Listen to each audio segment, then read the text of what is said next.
We have huge breaking news on a 14-year-old missing persons case. An arrest has been made in the disappearance of Shane Donahue. This is another local case to me, and one that we covered in the very first season of our podcast back in 2020. Shane Donahue went missing on March 22nd, 2010. He was 23 at the time and was last seen with one of his friends, Timothy Hickerson. And now Timothy Hickerson, who is 43 years old, has been arrested for Shane Donahue's murder. Timothy Hickerson has been the main suspect, at least in the minds of the public, since Shane went missing. But for whatever reason, and there are a lot of rumors as to why, the case went cold. However, in February of this year, 2024, detectives went back to the case. And you can see in this article, they examined every detail of the case from scratch, including revisiting interviewed parties and digital evidence in greater detail due to advances in analytical technology and modern police investigative practices. Police also connected Hickerson to a burglary at Shane Donahue's home just days prior to his disappearance. Hickerson is jailed in Flagler County, Florida, awaiting extradition back to Virginia.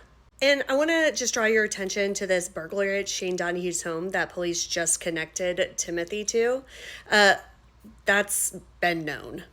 This is part of my script from 2020, and in it, I talk about the burglary and the rumors around town about it. Just 2 days before his disappearance, Shane's home was broken into by what news reports called acquaintances. The burglars were allegedly looking for cash and stole medications. A post in Fairfax Underground does name names, and one of them is Timothy Hickerson. It's interesting to note that this does seem to be agreed upon information, as no one from either side really challenged this accusation.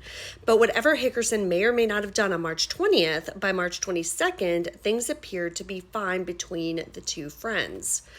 But based on the break-in and the fact that Timothy was the last known person to see Shane, the Donahues made it abundantly clear that they believe he at the very least has knowledge about what happened to their son. While police did interview Timothy as well as other people with connections to Shane, they just hit dead ends.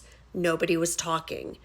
But what's interesting to me is that despite the fact that Shane was last seen in that Hickerson brothers box truck, according to the Donahues, it was never searched. I'm going to be really interested to learn what this new evidence is, because I have a feeling it's going to be like the Bethany Decker case that took over a decade to prosecute as well. And Loudoun County sheriffs in that case, they're like, oh yeah, we uncovered new evidence. There was technological advances, but it was just all the same stuff that had always been available. So we'll see with this. But again, this is local. It's going to be in Prince William County Courthouse, again, which is where I've been going for the Mom to Coughlin case. So I'll be keeping an eye on court dates for this one as well. And once we have more information, we will be doing an update episode on the podcast.